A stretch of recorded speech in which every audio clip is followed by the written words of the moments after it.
The operations presented in this video are meant to be instructional to ensure quality construction. This video is not intended to provide a comprehensive overview of safety procedures.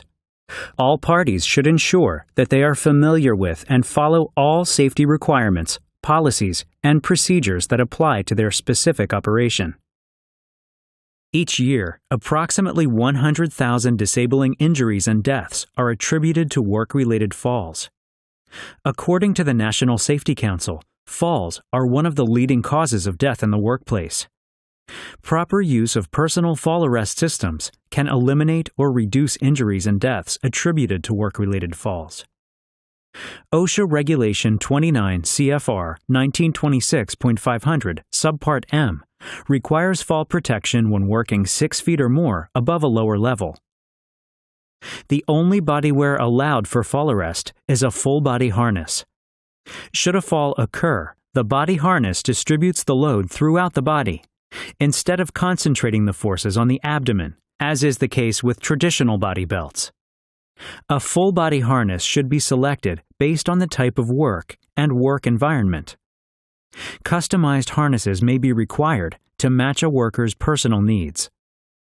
Typical full-body harness components consist of D-ring, D-pad, nylon webbing, spring-loaded friction buckles, elastic keepers, stitching, sub-pelvic strap, chest strap, waist strap, tongue buckle, leg strap, and tagging label system.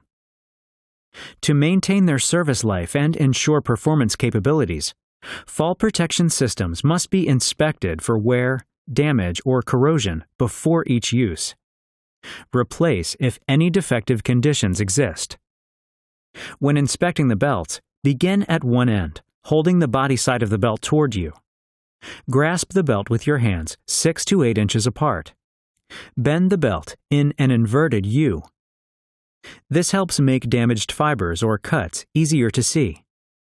Follow this procedure the entire length of the belt. Look for frayed edges, broken fibers, pulled stitches, cuts, or chemical damage. When inspecting the harness, begin at the top of the harness, holding the harness by the back D-ring.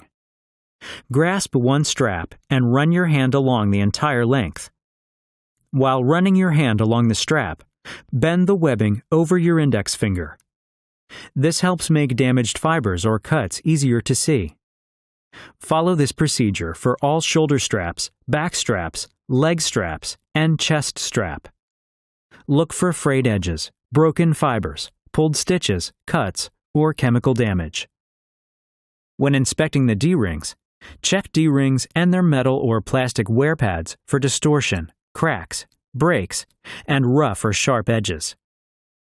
The D-ring bar should be at a 90-degree angle with the long axis of the belt and should pivot freely. When inspecting the buckles, the attachment of buckles and D-rings should be given special attention. Note any unusual wear, frayed or cut fibers, or distortion of the buckles or D-rings. Rivets should be tight and unmovable with fingers. Body side rivet base and outside rivet burr should be flat against material. Bent rivets will fail under stress. When inspecting for frayed or broken strands, the broken webbing strands appear as tufts in the webbing surface. Look for any broken, cut, or burned stitches. The tongue or billet of a belt or strap receives heavy wear from repeated buckling and unbuckling. Look for loose, distorted, or broken grommets. Belts and straps should not have additional punched holes. Buckle tongues should be free of distortion in shape and motion. They should overlap the buckle frame and move freely back and forth in their socket. The roller should turn freely on frame. Check the roller for distortion or sharp edges. When inspecting the friction and mating buckles, check the buckle for distortion. The outer bars and center bars must be straight. Pay special attention to corners and attachment points of the center bar. Look for burrs and cracks. The connecting device can be a wire rope, synthetic rope like nylon, or web lanyard, rope grab, or retractable lifeline. However, Energy-absorbing capable devices are recommended because they significantly reduce the forces generated in a fall. An energy-absorbing lanyard is the typical connecting device used by PennDOT. Connecting devices should be attached directly to the D-ring located on the back of the harness, the dorsal D-ring, which should be positioned in the middle of the wearer's back. Typical energy-absorbing lanyard components consist of energy-absorbing web lanyard, double-locking clip, double-locking rebar hook, warning flag, stitching, and label. When inspecting an energy-absorbing lanyard, bend the webbing over a pipe to reveal any cuts or breaks. Check both sides. Look for swelling, discoloration, cracks, charring, or breaks in the stitching. Check the warning flag. If it has been activated, remove the lanyard from service. When inspecting the hardware snaps, inspect the hook and eye for distortions, cracks, corrosion, or pitted surfaces. The latch should seat into the nose without binding and should not be distorted or obstructed. The latch spring should exert sufficient force to firmly close the latch.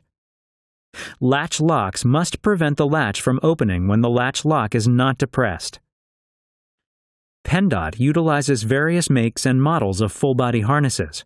To ensure proper donning of the harness, please review the manufacturer's donning procedures. The donning procedures can be found on the manufacturer's websites, shown here.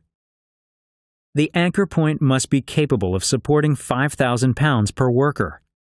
Examples of acceptable anchor points include, but are not limited to, eye bolts, support beams, cross-arm straps, beam trolleys, etc.